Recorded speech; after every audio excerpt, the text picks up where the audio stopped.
All right. Hello, everyone.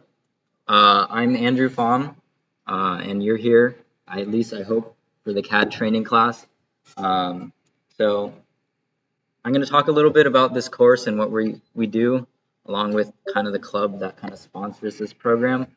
Some of you may be a part of it, but if not, then maybe you might join today. But yeah, let's just get started. So a little bit about this course. So I assume you're here mostly because you want to learn how to CAD or you want to get a certificate to prove that you know how to CAD. But what is CAD if you're not familiar with it? It's the use of computer graphics to kind of design things in like a virtual space. Yeah, I don't know, my Discord's like exploding, but it's fine. But yeah, CAD is a very powerful program that used to be um, very limiting or like very expensive, right? But with the advent of new technologies and powerful computers, we can do it on our laptops, which is really awesome. Uh, back in the old days, they had like room-sized computers being able to do like very simple CAD models, but now we can do CAD on our Chromebooks through browsers on stuff like Onshape. So CAD is pretty cool. I'm pretty into it. I've been doing it for a good while, and I hope you learn a lot and enjoy it too, because I think it's great. Obviously, there's a bunch of applications for CAD, especially in the engineering workspace. You can use it to, design engines or literally anything you'd like. A lot of CAD packages have simulation tools that you can use to maybe calculate when something might fail and stuff like that. We won't be getting too much into that in this course, but just know that, CAD is a very powerful program and you can do a bunch of stuff with it. Um, yeah. Oh, also, yeah, computer aided like manufacturing methods are available with CAD too. It's called CAM. It's pretty dope. But yeah, there's a bunch of CAD softwares that exist out there, and they all essentially do the same thing, right? As a designer or an engineer, you will have a design that you want to make, and you'll use these programs to kind of create your model or your assembly. Um, you know, Many different companies do many different things, but they kind of do the same thing.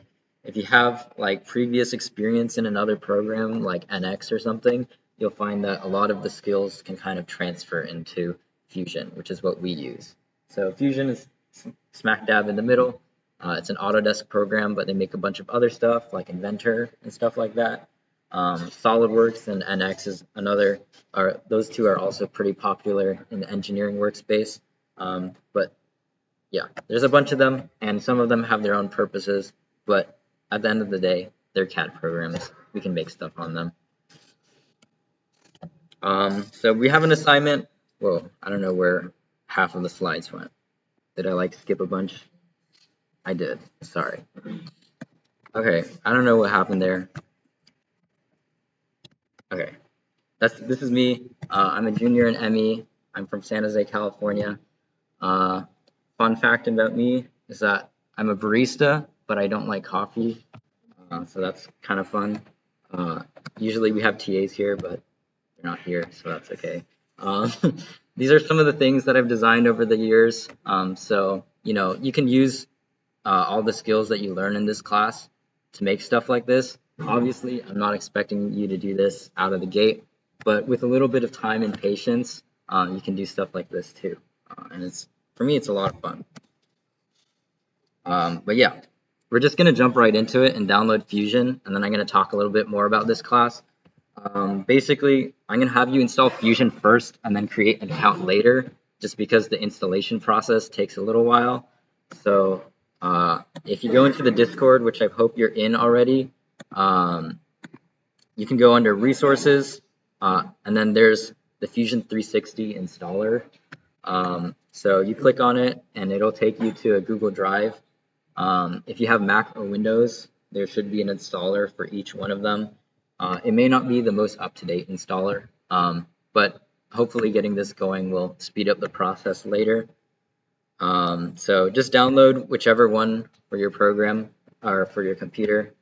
I'm using Windows, so I'm just going to download the Windows installer. There are no viruses, I promise you. Um,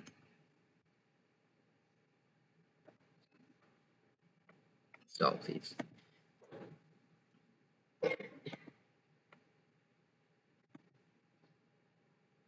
Or don't.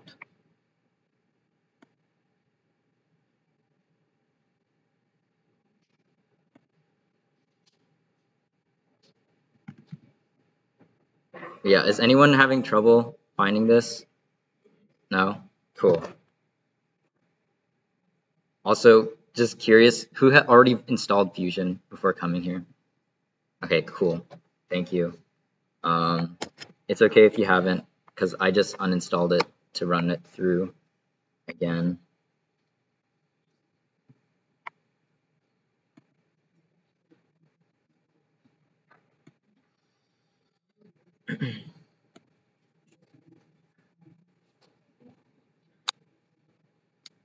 Oh yeah.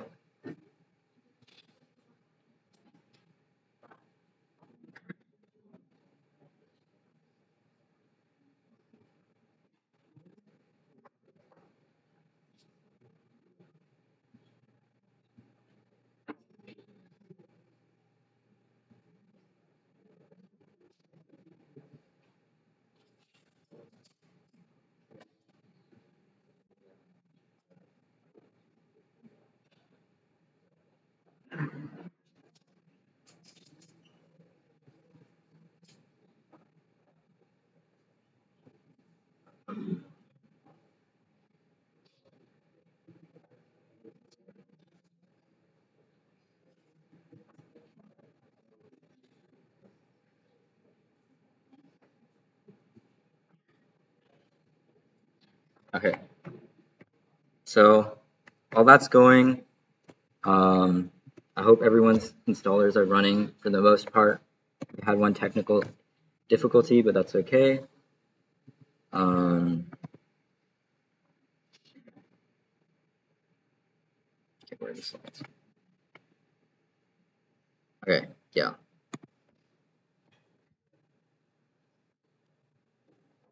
Cool. Okay, so while that's going, I'm going to explain a little bit on why we use Fusion 360 in this class. And the big reason is it's free for us students. So we get an education license through Purdue, which is really nice. It's a pretty powerful software that I find to be pretty intuitive, especially for those just learning how to CAD. Again, user friendly. And another advantage is that it's somewhat cloud-based. So if you ever leave this class and decide to do like a project with a group of people to design something, Fusion is a great way to share your designs with people, just because you can kind of make a project and collaborate with people, almost like Google Drive or you know any other cloud software. So it's pretty great. And yeah, the other thing is that there's a bunch of other milestones courses that use Fusion. So it's a nice package that you can kind of use and kind of progressively go through all our courses to kind of become an expert. But yeah, that's kind of why we use it. Obviously, there's a bunch of other programs. Some are really great, and some are not as great, but it's mostly a preference thing. So, yeah. Okay. So many of you, or I'd say a majority of you, have signed up for this class through Milestones. So as many of you may know, it's kind of like a program that we have here at Purdue that offers a bunch of skills-based workshops.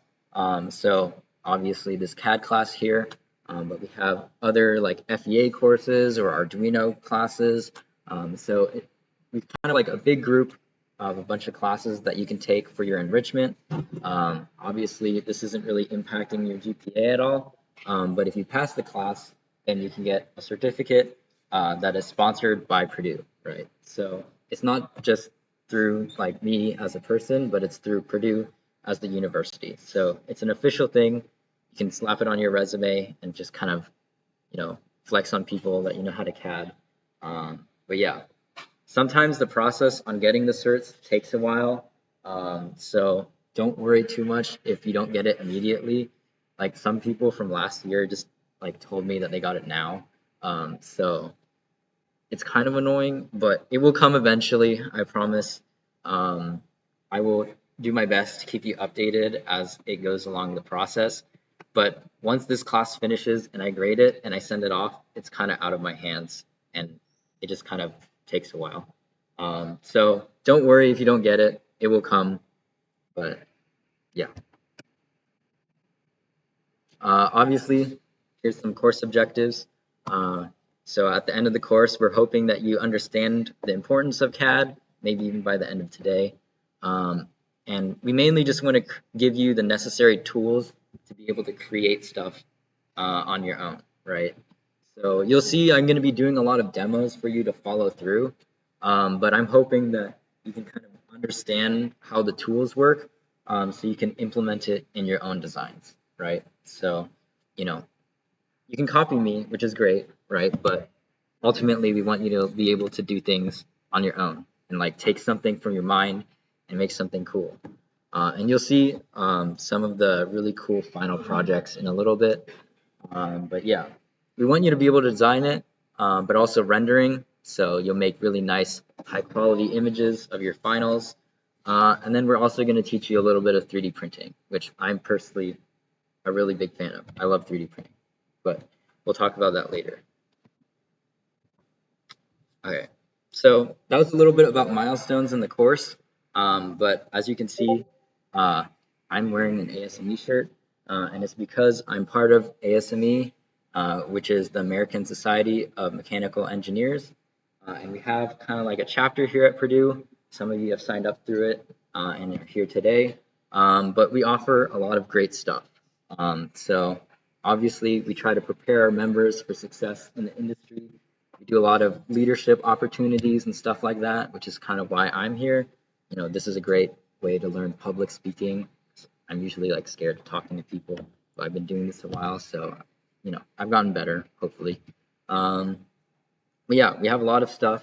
You know, maybe to help you find an internship that you're looking for, or maybe you know, clean up your resume. We kind of got all that stuff. But we also have some design teams if you like making stuff. So here's a couple of them. In the past semesters, the small projects team made drones and stuff like that. One semester I built a battle bot, which I thought was pretty cool. But you can take this knowledge from this class and you can bring it to these design teams, right? Most of these design teams, if they use a CAD program, are using Fusion. So if you take the knowledge that you learn here, you can bring it to one of these clubs or design teams or somewhere else. And yeah, this is just a few of the things that we have. We're an ever-growing team. We have, I think, a new rover team and like an arrow team. So we're always growing. We're a pretty big club. So if you're interested, feel free to join us. Here's some more stuff that we do. Professional development, resume stuff. So if you want to clean it up, we have workshops, stuff like that. But yeah, if you want to join, there's a QR code up here. Sometimes it's kind of broken, so I don't know if it works all the time. But if you're interested and you can't get into the Slack for ASME, just feel free to let me know and I can kind of help you guide you along the way. Yeah. Also, these slides are available to you, so if I'm going too fast, you can go back and look at it later. Yeah. Okay. Going a little bit more into the course. Obviously, it's a 5-week lecture, so you're here on the first one. Thank you for coming. And we're going to be meeting here for the next 5 weeks. Same time, Mondays from 5:30 to 7:30. But yeah, there's 5 modules. We're kind of going to be going over the basics today, but then you'll see progressively you'll be learning more and more stuff. Assemblies are pretty cool, and then ultimately rendering. So lots of stuff to cover, hopefully enough time. But yeah, I don't think I have a slide about attendance, but I'll go over that in a little bit. Yeah, here's a kind of more elaborate breakdown of our course. So we're going to be doing kind of 3 things in class today, and then you'll have homework. But the homework's really not that bad. Again, we're going to be giving you the tools to do the homework in class. So it shouldn't take you too long. Obviously, if you need help, please reach out. I'm happy to help. But yeah, this is kind of a breakdown of the class. If you know some terms, great. If you don't worry about it. We'll get to it. Hopefully you're not too intimidated by this. But yeah, you just need a 70% to pass. Also, it should be following Monday because our class is on Monday. Sorry. But yeah, you need a 70% to pass this class. But you'll see soon that I do a majority of the assignments in class. So again, if you show up, then you'll probably get a majority of the points anyways. And then you can do, the homeworks and then your final, and then you'll be good to go.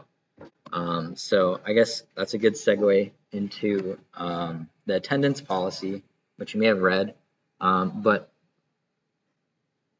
the attendance policy is no unexcused absences. So I know that, everyone has their own life, right? I mean, this class isn't always a priority to everyone, which is totally fine. A lot of people have exams kind of during this time when midterms kind of come up. So I totally understand if you can't be at every class. But I basically just kind of want to know if you're going to be coming or not. Because, if you tell me that you're not going to be here, you're probably more likely to do the homework later. Because I'd say the #1 reason people don't pass this class is because they stop showing up and they stop turning things in, right? So again, I'm doing most of the stuff in class, and if you just follow along, you'll be getting a majority of the points. So as long as you're here, then you'll be absorbing most of it. And I want everyone to pass, right? So I'm not like grading on a curve or anything. Like everyone can pass this class. It's really not that bad. I think in the past we've had like an 80 to 90% pass rate, but that is mostly dependent on you guys showing up. So please show up. Whenever you do come, please fill out the attendance form so I know that you're here. And then if you're not going to be here for whatever reason, right, if you have an exam or you have like a job interview or something, please fill out the absence form just so I know that you're not going to be here. And then you're kind of holding yourself accountable to complete this course.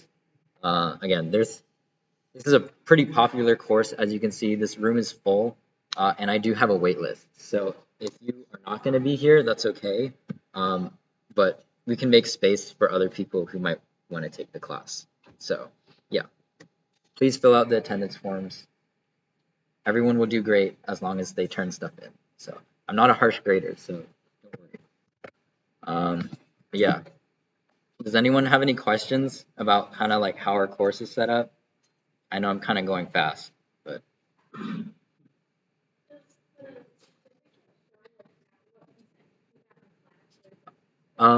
it does not. So it is just a pass fail. So if you get like a 70.001, then it'll look the same if you got, over 100%, which some people do get over 100. But yeah, it's not too bad.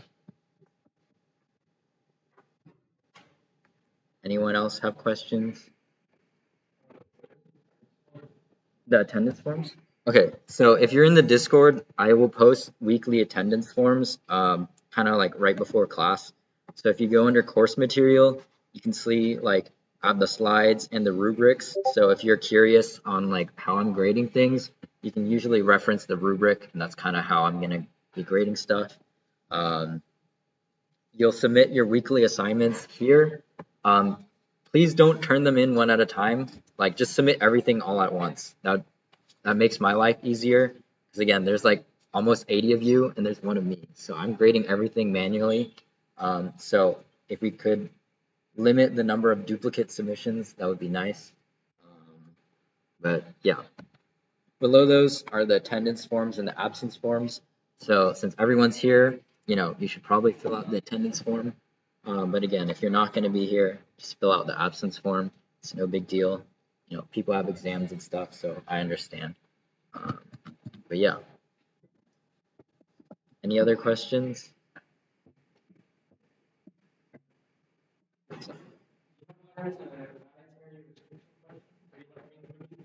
Oh, yes. Okay, I forgot to mention. So, in the hopes that everyone shows up to class, or at least like holds themselves accountable to finishing this class, um, I will bring food if we get over like 90% like attendance, right? And attendance means if you fill out either of the forms. So, if you want to come on the last day and get free food, then please fill out the attendance forms. I will pay for food because I want you guys to pass. So yeah, I'm curious. I want to make sure like I don't buy something that kills someone. So please tell me if you're allergic to something, because I do not want to be liable for any people going to the hospital. So that would be great. So yeah, I'm saying it now. If we get over 90% attendance, did I say 90? Yeah. 90% attendance, I will bring food on the last day. So yeah, fill out the forms, please. Okay. Any other questions? Cool. All right. So a little bit more about what we're doing. This is kind of like an overview of what you're going to be doing at the end of the project, at the end of this course. But by the end of this, you're going to be able to design your own model from scratch and render it, right? So we're hopefully going to be teaching you how to make some cool stuff, and then we'll also give you the opportunity to 3D print your model. So a little bit later, we're going to be talking about how to optimize your stuff for printing, um, but you'll be able to print your finals. If you were at the ASME call out, you may have seen some of the finals from the past, but here are just a couple examples of some cool finals that we've seen. Obviously, a lot of these students put a lot of work into these finals. I'm not like expecting you to all do this, but it would be really awesome if you did. Again, I know a lot of you are busy, you have other classes to take care of, but this is just kind of showing you what's possible, right? A lot of these students had no prior CAD experience, and then they worked hard in this class and they're making some really, really dope stuff. So yeah, this is all doable, even if you don't have experience, so don't worry. Okay, so now that Fusion is hopefully installed or almost installed, we're going to go ahead and create our Autodesk accounts. If you've done it already, that's great, but I'm just going to walk you through it just in case you have a problem with it. Okay, yeah. So if you go under Resources, above the installer link, there's this registration link for Autodesk. Fill out your information. Please use your Purdue emails because using your Purdue email will kind of prove to Autodesk that you have, that you're a student, and then you can get the education license for free. So yeah, please use your student email. If you don't, then it might be a little bit annoying. But sometimes we'll have issues with Autodesk not liking your account. So when that happens, or if that happens, please let me know, and we can kind of walk you through it. Most of the time, it's not your fault. It's just Autodesk being a little bit silly, and it'll just ask for a little bit more information. Oftentimes, it'll ask for like Purdue's address. So if you're wondering what Purdue's address is to Autodesk, it is 610 Purdue Mall, West Lafayette, Indiana. So if they ask for that, put that in. Sometimes they'll ask for Purdue's website, so it's just purdue.edu. Yeah, if anyone has any issues, please let me know, because this is usually where we get stuck on the first day. Because, yeah, someone gets unlucky. When you create like 80 accounts at the same time, Autodesk gets mad. So.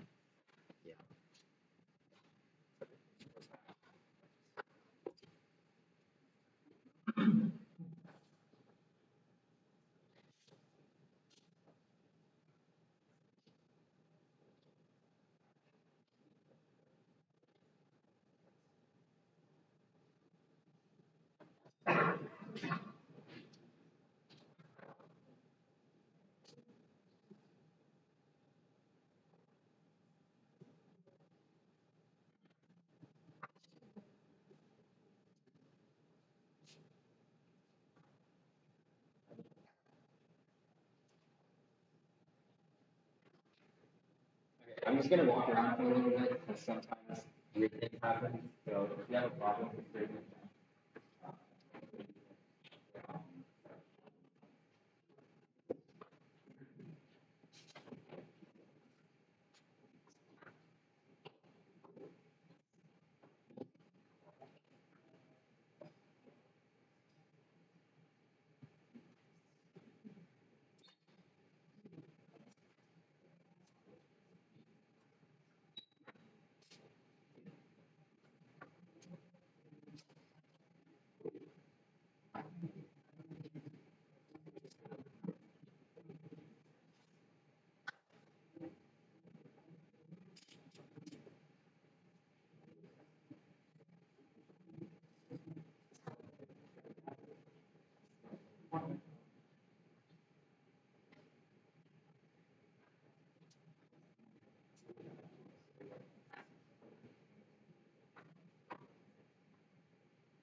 You guys in here.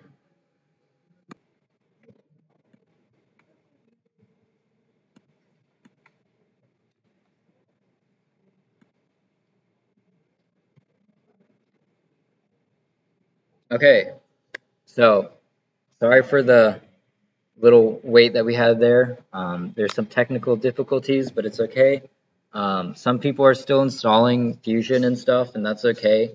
So if you're still doing that, don't worry too much. Feel free to follow along. If you're still having problems with your account at the end of this class, just let me know, and I can try to help you out. But we're just going to jump into modeling now. So I'm going to kind of show you the layout so you can get a good feel for the program that you're going to be using over the next couple weeks. So yeah, I've also seen like a bunch of you have already started, so that's great. But if you're just beginning, we're just going to start now. Okay, we already talked about this. Okay, yeah. So for our first assignment, we're just going to start out by making some basic building blocks. So I'm going to just start by making a cube, and then I'm going to do the kind of cylinder there, and then like that little bridge looking piece. So yeah. So this is kind of your Fusion workspace. A lot of you were kind of asked to like create a team or something like that inside Fusion. So if you haven't done that yet, just name it whatever you want. It'll just kind of be like your personal workspace. So over here you can see like this is kind of how I organize like all the courses that we've run. But if you were to like have a group project or something, you can create a new one. And you can see like there's a couple of hubs that I'm a part of. So it's just kind of a good way to stay organized. So for me, I'm just going to kind of separate everything by creating a new project. So I'm going to click up here, spring 2025. If you don't have like this kind of drop down on the side, it's called the data panel. So you see this little like array of 9 squares up here. If you click that, it'll hide and show the data panel. So if you're ever curious onto where this thing is popping up on the side, it's the data panel. So over here, I'm going to kind of click into this project. And then I'm just going to be putting all my files into here. Obviously, you can kind of organize it however you like. This is just how I'm doing it. But yeah. For now, I'm just going to hide the data panel just so you can kind of see the workspace better. But kind of in the middle here with this grid is kind of like our main design space, right? So this is where you're going to be creating all your designs or drawings. And, you know, it's blank now, but, you know, we're going to be adding stuff in a little bit. Some people prefer to like not show the layout grids. So if you were ever curious on how to turn that on and off, there's this button down here with a check mark that says layout grid. So if you don't like it, you can like show and hide it. I like to keep it on, but if you don't want it there, that's fine. Along the top here is kind of like our main toolbar with all the tools that we're going to be utilizing. And you'll see that like if we enter certain things, then our toolbar will change. But in general, we're going to want to stay under the solid tab right here because we're going to create solid models. For the most part, we're not going to be doing a lot of surface modeling in this class. So solid modeling is where you want to be. Up here on the left, you can see this sketch button. The sketch is a very important tool that we're going to be starting out using. But essentially what you do a lot of the times is you take a 2D sketch and then you modify it in a certain way by either like extruding or revolving it to create a 3D shape, right? So if you think about it, how we're going to make this cube is we're going to draw like a square and then we're going to like pull it into 3D, if that makes sense. So that's kind of like basic simple extruding, but it's very powerful, and in general, like extruding and revolving can get you like a really like high percentage of like your design. A lot of the times I just exclusively use almost just those two. So this is a really good base to have. Anyways, a couple other things to note. I don't know if you saw in the email, but I highly recommend using a mouse for this class, just because the way you kind of manipulate the objects in 3D, it's like nice to have a mouse. Mine died today, but hopefully yours has battery or is plugged into your computer.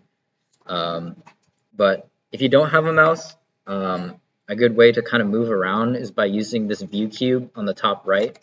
So you can see, there's this little cube up here. You can click on certain faces and then it'll kind of normal the view to the face. So like if I wanted to go on the top view, I can click it. You can see it moves and it's like looking down. But you can also hold down on the view cube and you can kind of spin around. So you can use that to kind of rotate around your part. And you'll probably find soon that being able to do that is pretty useful. For me, my laptop has a touch screen, so I'm kind of cheating today because I don't have a mouse. So personally, I think that's a nice way to CAD if you're on the go, but that's just kind of a personal preference thing. If you have a mouse, the normal mouse controls is like scrolling up and down to zoom in and out. So you can do that on your trackpad, right? So you can see like it's getting bigger and smaller. If you want to pan from side to side, you hold down middle click. So I recommend you get a mouse that can middle click, but you just hold the scroll wheel and like you can go side to side like this. And then if you hold shift and middle click, you can orbit. So orbiting is just like how we're doing the thing spinning around on the view cube, and that's usually pretty useful. So that's just kind of how you navigate around the part. Yeah. Anyways, I'm just going to start by making a sketch, and we're going to make this cube. So yeah. One thing to note about Fusion is that if you kind of like hover over a certain tool, it'll kind of explain to you exactly what it does. So if you like forget what I said for whatever reason, you can kind of hover over it and you can be like, oh, that's what it does. And it even gives you like a preview and stuff. So anyways, I'm just going to click on it. I'm going to make a sketch here. You'll see these kind of orangey yellow planes pop up. So when you create a sketch, you need to specify where the sketch is going to be in 2D space, or I guess 3D space. But you need to select like a 2D plane for it to be drawn from, right? When we don't have anything, it'll give you 3 different planes just off of the origin.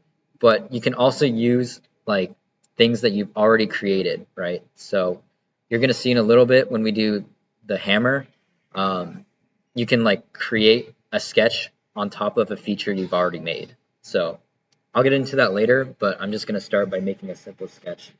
I'm just going to choose this one. It doesn't really matter for this assignment. And then I'm going to create a rectangle. So you can see the toolbar changed because these are all the sketch tools. So over here you can see like all the different circles and lines and splines that I can create. And then over here, these red ones are like geometric constraints. We're going to be doing a little bit of that today, but we're going to be tackling most of that next week. So yeah.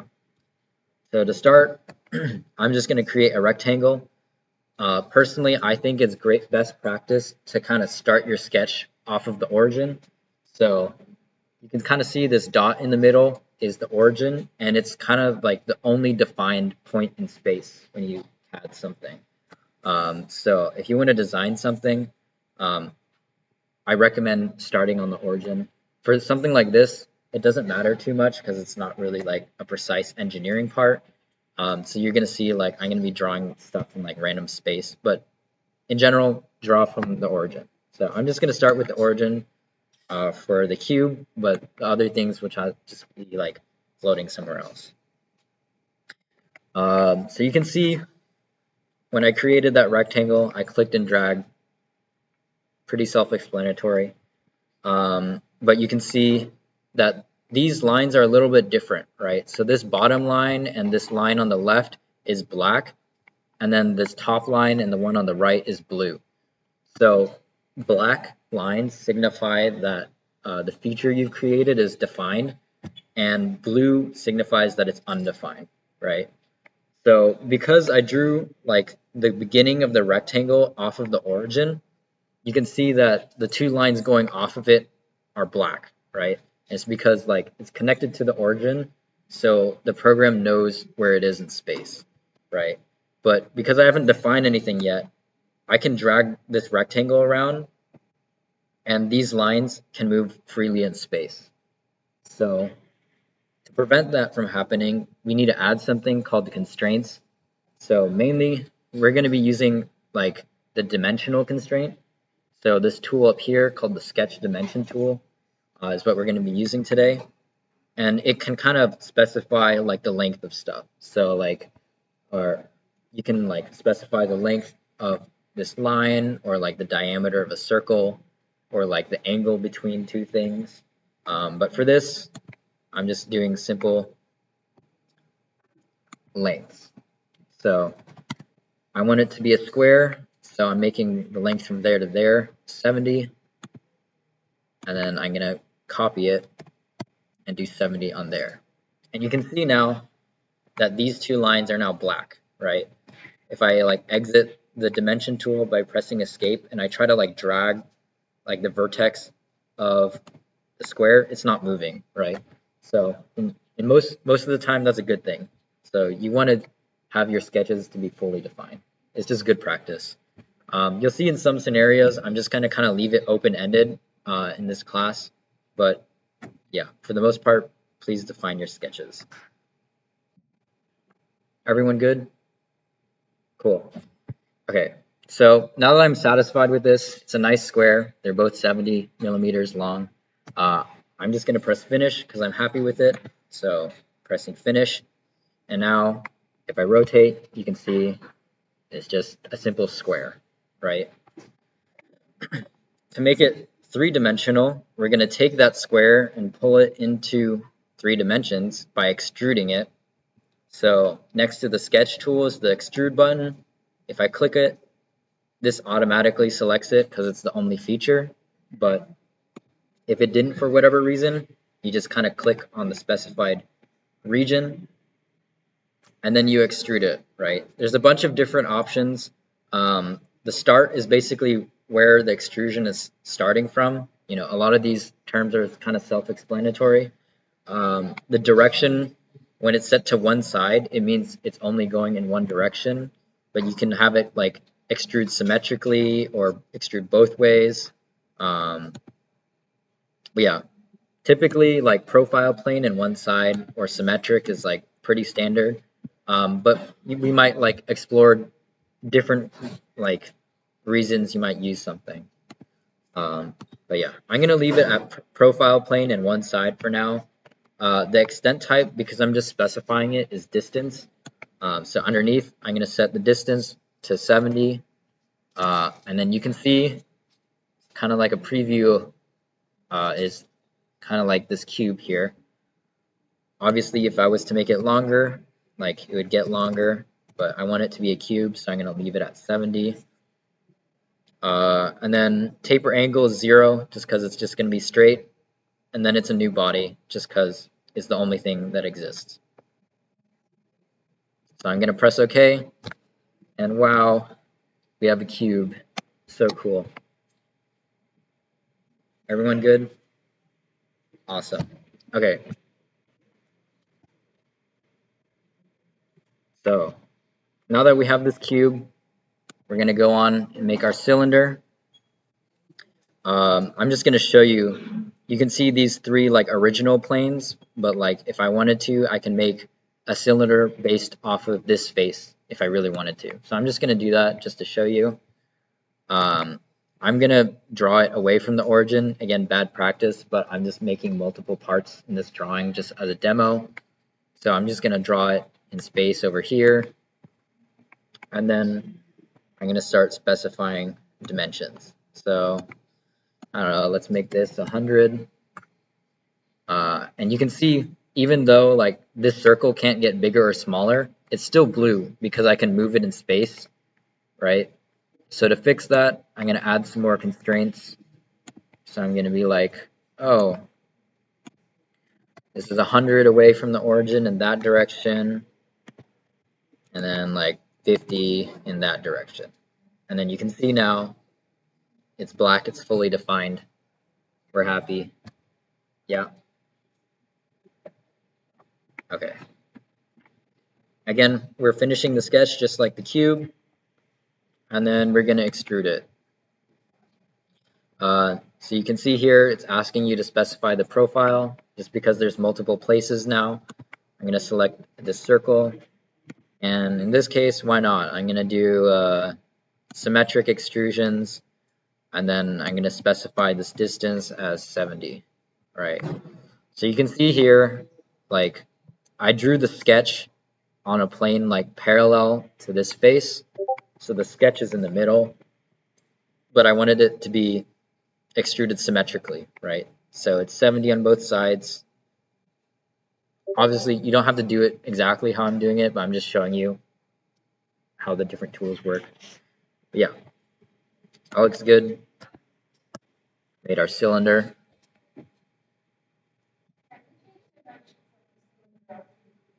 Yes, so that's a great question. So one of the nice things about CAD, especially Fusion, is that you can kind of go back in time and edit things afterwards.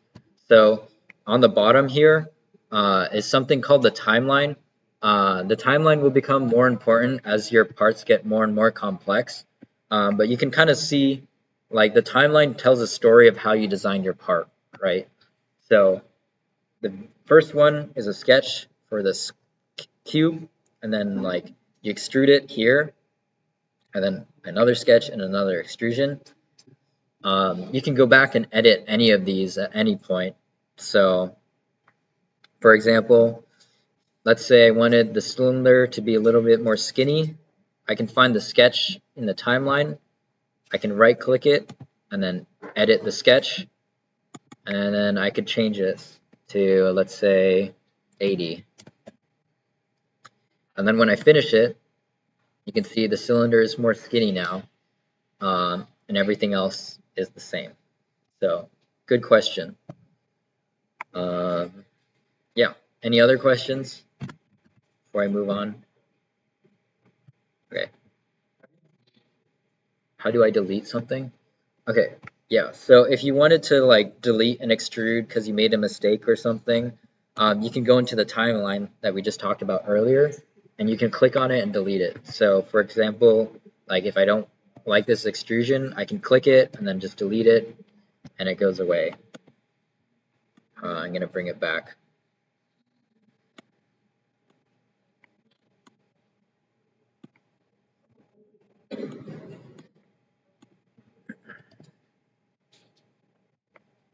Another thing to note is that some of your sketches and other things that you create will be organized in these folders up here.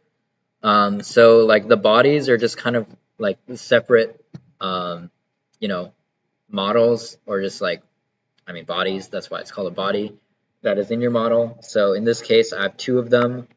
You can like show and hide things with like the eyeball buttons. You can like show and hide sketches, which can be useful if you want to reference a sketch later. And then you can like show and hide stuff like the origin, and you can even edit stuff like document units. So in my case, it's millimeters. For the most part in this class, I will not be asking you to like copy my exact measurements. We just want you to get familiar with the tools. It doesn't have to look exactly like mine. So like, don't worry if you're CADing in inches or miles or millimeters. It doesn't really matter to me. When it does matter, I will specify. There's only a couple assignments where it does matter, so I will tell you. But yeah, the units don't really matter for the most part. Your stuff can look wonky. That's okay. All right, so with that out of the way, I'm going to work on this little bridge piece right here. So I'm going to create another sketch. I'll choose this one. So typically when I design things, you know, a good idea is to sometimes like combine different processes to make it like more efficient, because you can clean up your timeline by designing things a certain way, right? So if you think about it, like one way you could create this bridge piece is you could extrude like a rectangular prism, and then you could cut out like the arch, right? That's one way to do it, and it's not a wrong way to do it. But in my case, like I want to do it all at the same time. So what I'm gonna do is I'm gonna draw the arch profile and extrude it, right? So again, there's no like right or wrong way to CAD things. It just sometimes it depends on the scenario and preference, right? It's kind of like, you know, an art style or design style. People kind of CAD differently, and a lot of the times that's okay. So feel free to follow along, but again, you don't have to be exactly like me. So I'm creating a rectangle here. I'm going to specify some distances to start. And I'm going to create, oops, too much. I'm going to create this rectangle. Maybe like, all right. So I have this rectangle. I'm going to add an arch. Again, there's multiple ways of doing it. Personally, I like using this method.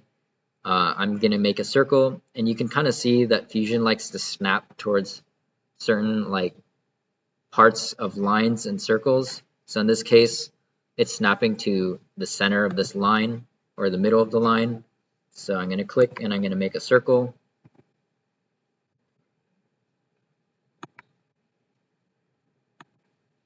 I'm going to specify its diameter, maybe set it to 200. And you can see, you know, we have the beginning of this arch piece, but we have a lot of extra stuff, right? So to get rid of the extra stuff, you can see these scissors here, which is the trim tool. So if I enter it, I can click on lines or hover over them, and you can see it gets highlighted in red. If I click it, it disappears, and it cuts it to like the next like edge of like a line or a circle. I can also trim this away. You can also like drag the mouse like while holding left click, and then you can run through a line and then it'll cut it away. But you'll see, because we did it, we lost part of the line, right? So we lost like the center of the line that the circle was kind of constrained to before. So the arch turned blue, and we can move it from side to side, right? So we don't really want that in this case. So we could fix it by like dimensioning these two to be like 50, because, you know, 300 minus 200 divided by 2.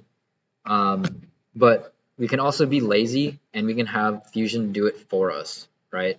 So in many cases, like you being lazy is actually like good and efficient. So to do this, it's kind of a sneak peek of next week, but we're going to add a constraint, right? So we want these to be 50, but like ultimately the reason why they're going to be 50 is because we want them to be equal to each other, right? So we can just tell Fusion that they should be equal to each other, and even if we change the other things around it, it'll stay equal, right? So over here, there's a bunch of different constraints. We're going to use the equal constraint here. So let's see right there. Oh, I think I'm selecting something. Yeah. So the equal constraint, I'm going to click on it, and I'm going to click on the two lines that I want to be the same. You can see it snaps, and then this is now black, right? It's fully defined. That's good. And again, the advantage to using like a geometric constraint instead of a dimensional one is I could change this number to like 400 and it's still centered, right? So this is just like these little things that are good practices that I hope you adopt. But yeah. Oops. Okay, whatever. So I'm happy with this. I'm going to finish it and then I'm going to extrude it just like before. You can drag it out like this, but I prefer typing the amount, 100 or something. And boom, there we go. We have a very large arch compared to these pieces, so that's fine.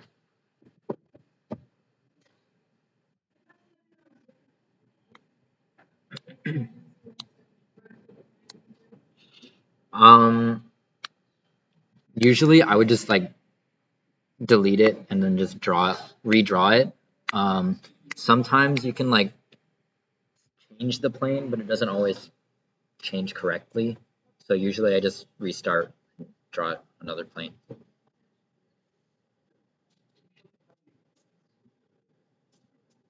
Yeah.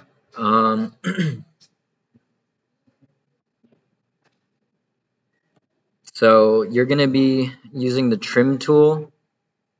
So there are these scissors up here on the toolbar, and you can click it, and then you can kind of drag across a line, and then it gets rid of it.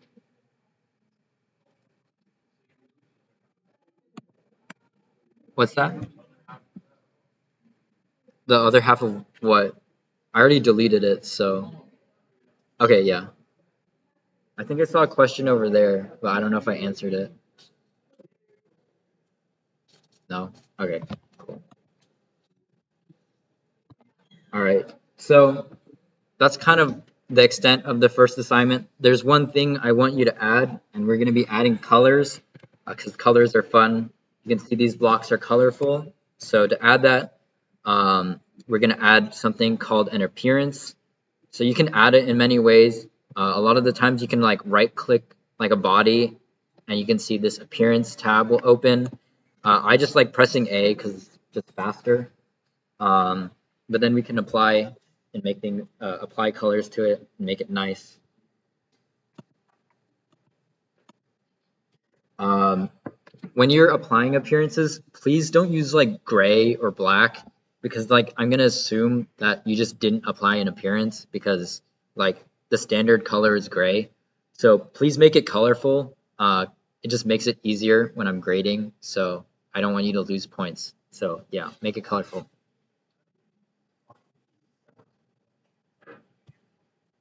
Okay. For the semicircle, like I centered it on the line, but once I cut it away, the circle turned blue, right? Is that what you're worried about?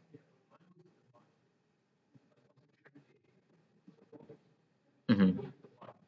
Yeah, so it isn't defined because you cut away the line that it was like kind of constrained to. So if you tried to drag it, you could probably drag it left and right. So what I did is I set these two lines to be equal to each other. So there's this equal tool up here. So I click that, and then I click these two lines, and then it makes sure the arch is centered all the time, if that makes sense. It didn't work for you? Okay. If that didn't work, then I'm gonna guess that like this, like the center of your circle isn't like in line uh with like the bottom of the rectangle. So if that were the case, uh you can like use like the coincident uh constraint and make the center of the circle and the center of the line coincident, and the line coincident, if that makes sense. If you're having problems with it, you can ask me after class. Okay. Yeah, so I'm about to get there. Oh shoot, it's 7. Okay, I need to speed up a little bit. So you can just press A to open up the appearance library. The fusion appearances, there's like a good amount of them. Typically, I just use the paint one just because there's a lot of colors and stuff. Because I re-downloaded it, you're gonna have to like remake. You're gonna have to download some colors. So I'm just gonna click on a bunch of them, and it's pretty easy. Once you download it, you can literally just drag and drop. So like if I want this arch to be red, drag and drop, and make the cube green and the cylinder blue, right? Does that make sense?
I only have like half an hour, so I'm gonna kind of speed run through the next couple assignments.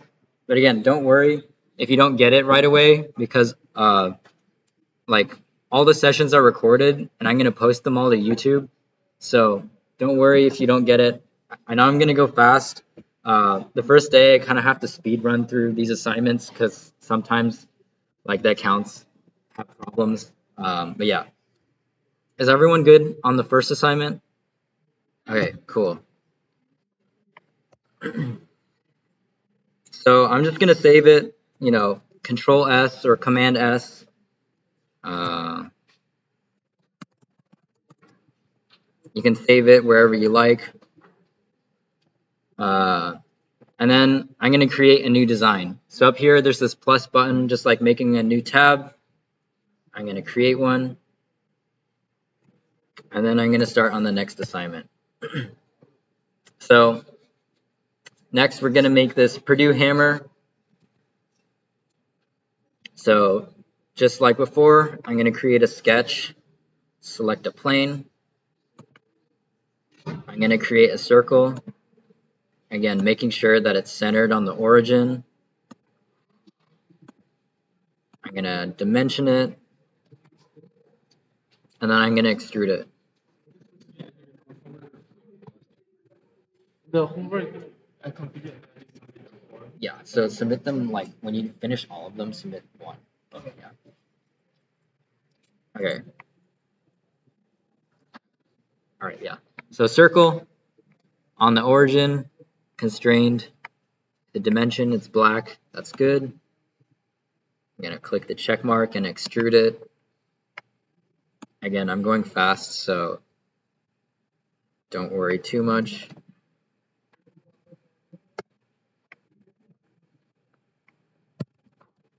I don't know. Okay. So I'm gonna make this a little bit longer, and then I'm gonna create another sketch on top of it. So again, looking at this design, there's multiple ways we could go about doing this. I could make a cylinder and then a rectangular prism and then another cylinder on top of it. But for me, I'm just gonna make one cylinder and one rectangular prism, and then I'm gonna have them like phase through each other. So I'm only doing two features, and then I'm gonna get this end product, right? Again, there's more than one way of doing it. This is how I'm doing it, and you're welcome to, do three features, and that's okay. But yeah, I'm gonna create a sketch. This time, I'm gonna do it on the top of this handle here, and then I'm gonna create a rectangle on top of it. So I'm gonna create like a special rectangle. I'm a big fan of center rectangles just because I can draw something from the center.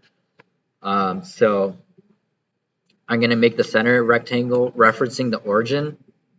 So again, because they're both on the origin, you can kind of guarantee that both of them are gonna be centered like between each other. I can add dimensions.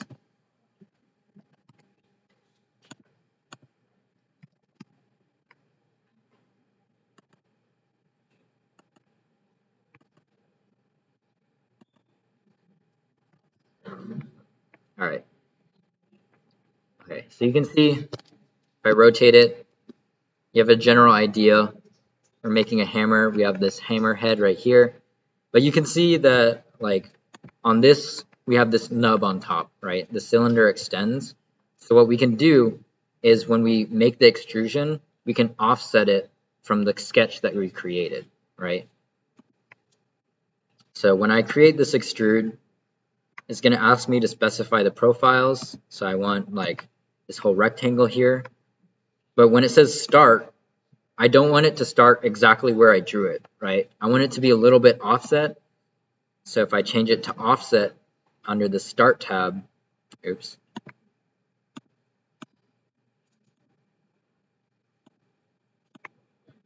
If I create an offset, I can specify it to go a little bit down, right?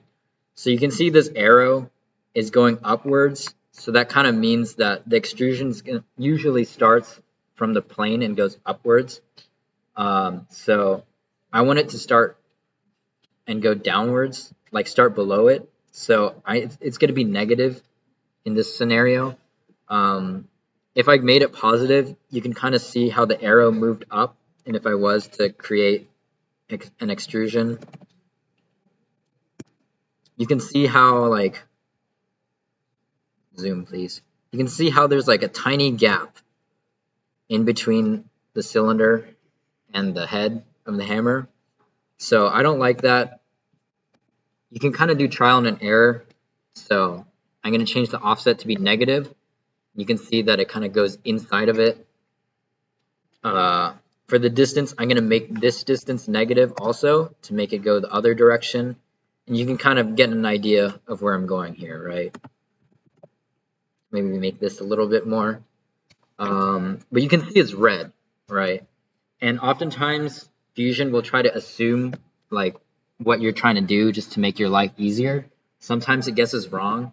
In this case, it's guessing wrong, right? Because I want the head and the handle to be one piece, but it's just, in this case, it's thinking I want to get rid of this rectangular prism in this area, but that's not true. So I want it to be a joined body. So instead of cut under operation, I'm going to set it to join.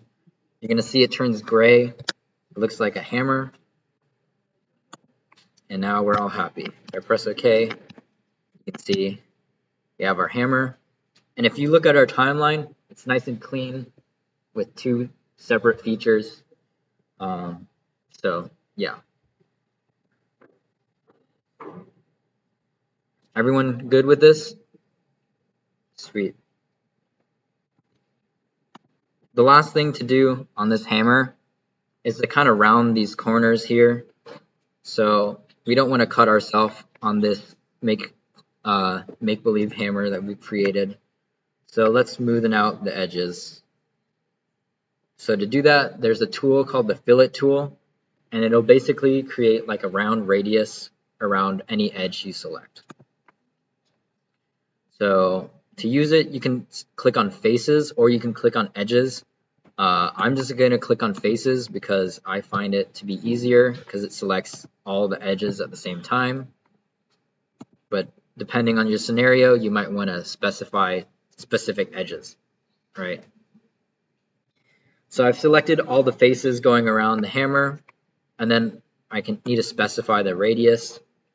So if I set it to 10, you can see there's a slight curve. If I make this number higher, it gets more and more round, right? So that's just kind of how the fillet tool works. I'm just going to leave it at 20. I think that looks all right. When I press OK, we have this nice hammer with rounded edges. For this assignment, I don't think I specified to have an appearance, so if you don't do it, that's fine. But does that make sense in general? I know I'm going fast because I only have 20 minutes, so. Yeah, that's fine. But just like know that you can specify to not have that if you know. Yeah, I'm not going to be that harsh of a grader, but as long as you know how to use the tool. Okay, everyone good on this? All right, sweet. Okay, so for our last assignment, we're going to be doing something a little bit different compared to what we were doing earlier in class. So before we've been doing almost exclusively extrusions, right? We're taking our sketch and we're pulling it into 3D, but what we're doing for this game piece is we're doing a revolve, right? So we're going to make a sketch, we're going to select an axis, and then it'll revolve your sketch around it, right? So I don't know if you did like disk and washers and stuff in like calculus, but this is like kind of like a visual representation of like a disk and washer kind of thing. But yeah. Let's continue.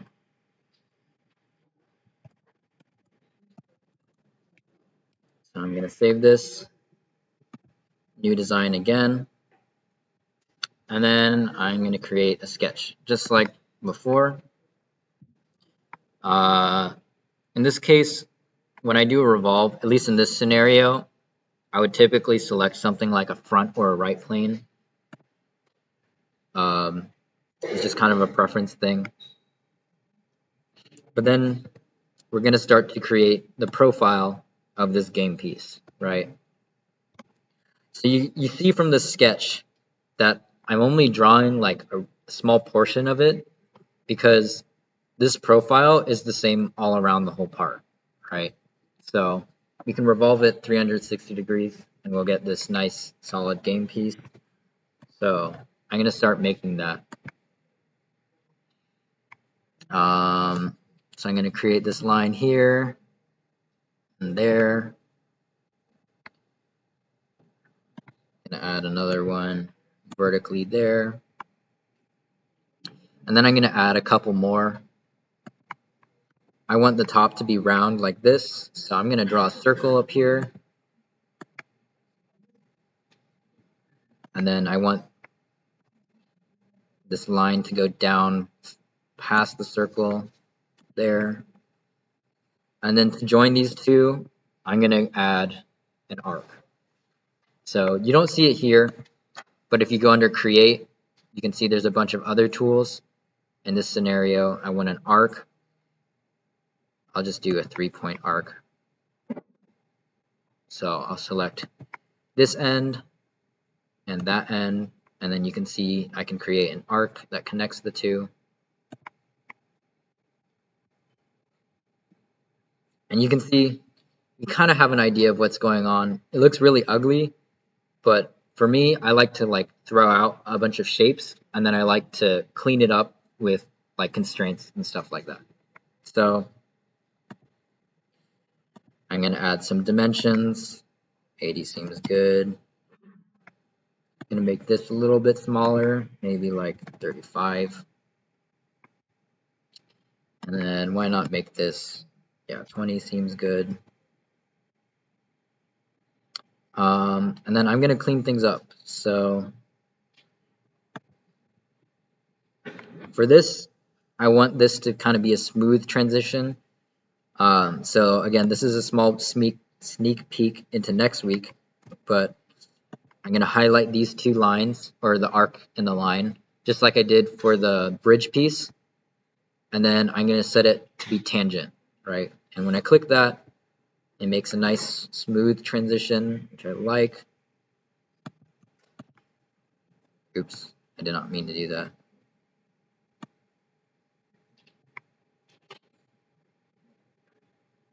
I'm going to add some more dimensions here.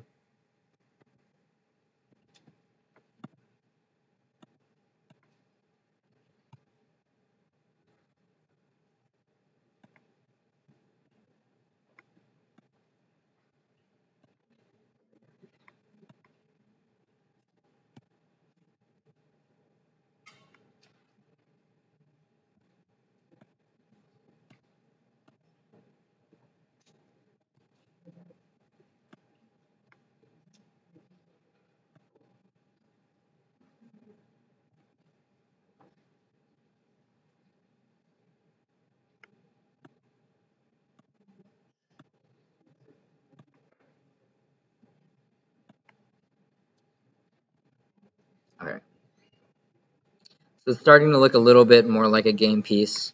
But you can see I kind of have this little mess up here. I'm going to add another line from the end of this. And then I'm going to trim away the excess. So trim,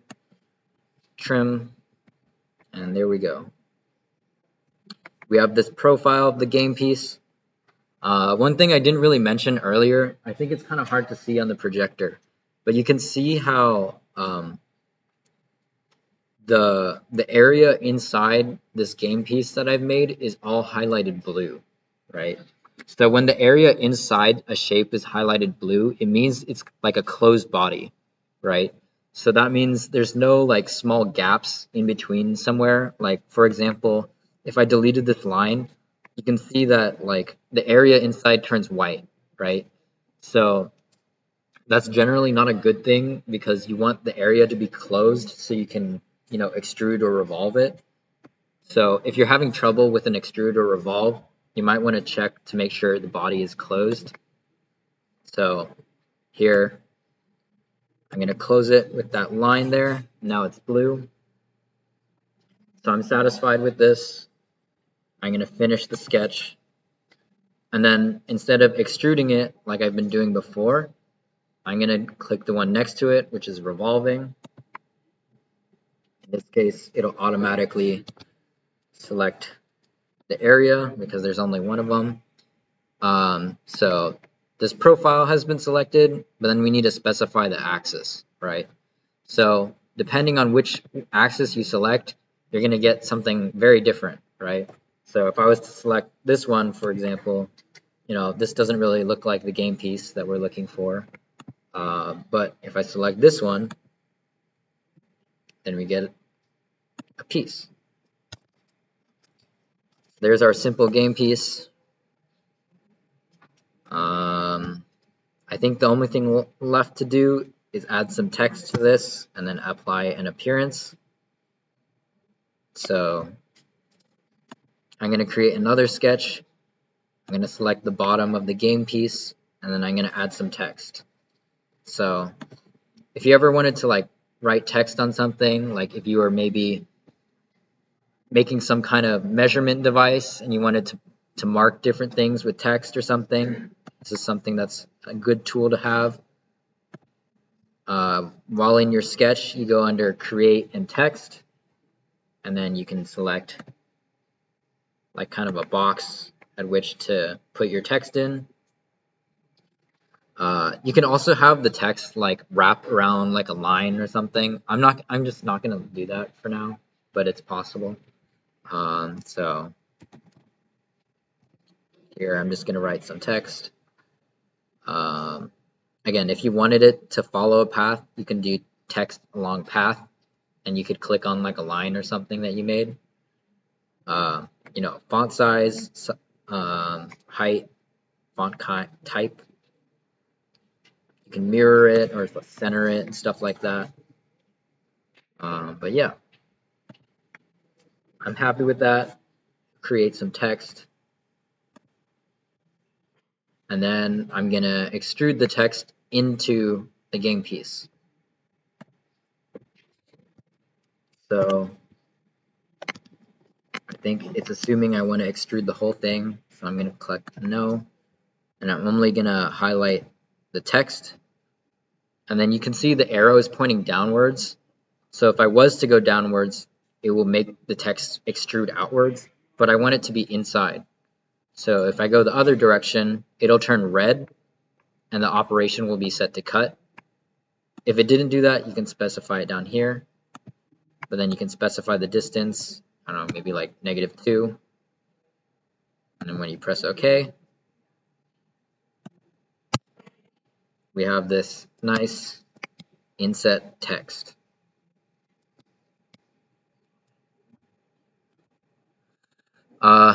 The last thing is just applying an appearance, just like the first assignment.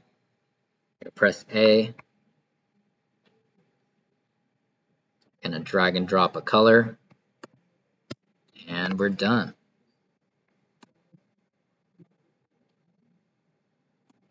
I know I went fast, but does that make sense to everyone?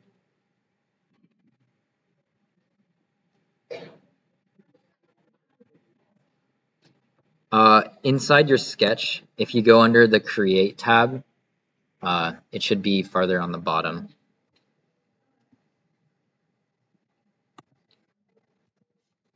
Yeah. Other than that, I'll just kind of go over, do a quick overview of the homework assignment. I know some of you have already done it, but it's just creating like a chair. This is kind of when we allow you to have a little bit more freedom on what you do. So you can make a really wonky chair. I've seen like super duper wide chairs and all that stuff, so that is totally welcome. As long as you adhere to some of these basic requirements, should be good to go. So if you look at this chair, you can kind of start to see where like you could design it, right? You could like extrude like a whole side profile of the chair, and then you can like cut out the bottom to make the legs, or you can extrude the legs individually and then make the cushions later. again, there's many ways you can go about doing it. You're totally free to do whichever way you desire. Um, but yeah, that's basically your homework for this. Um, whenever you finish all of these assignments, please, again, I prefer if it was just one submission. So just screenshot your work whenever you finish, and then submit it to the Google form. So I have a Google form. If you go under course material, there's this assignment submission form. And then that's where you just put in the assignments, right? Just screenshot it, save it, and then send it to me. I will say, like, I would prefer if you give me like your whole screen, just because it'll allow me to see your timeline. For this week, it doesn't really matter that much, but as we go on, like the timeline will matter a little bit more, just because I want to make sure you're using the specific tools for the assignments. But yeah, does anyone have questions?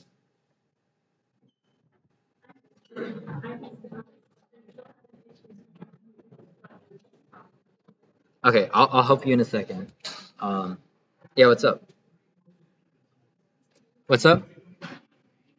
The presentation is also in the Discord, so it'll be under the slides, under course material. Yeah.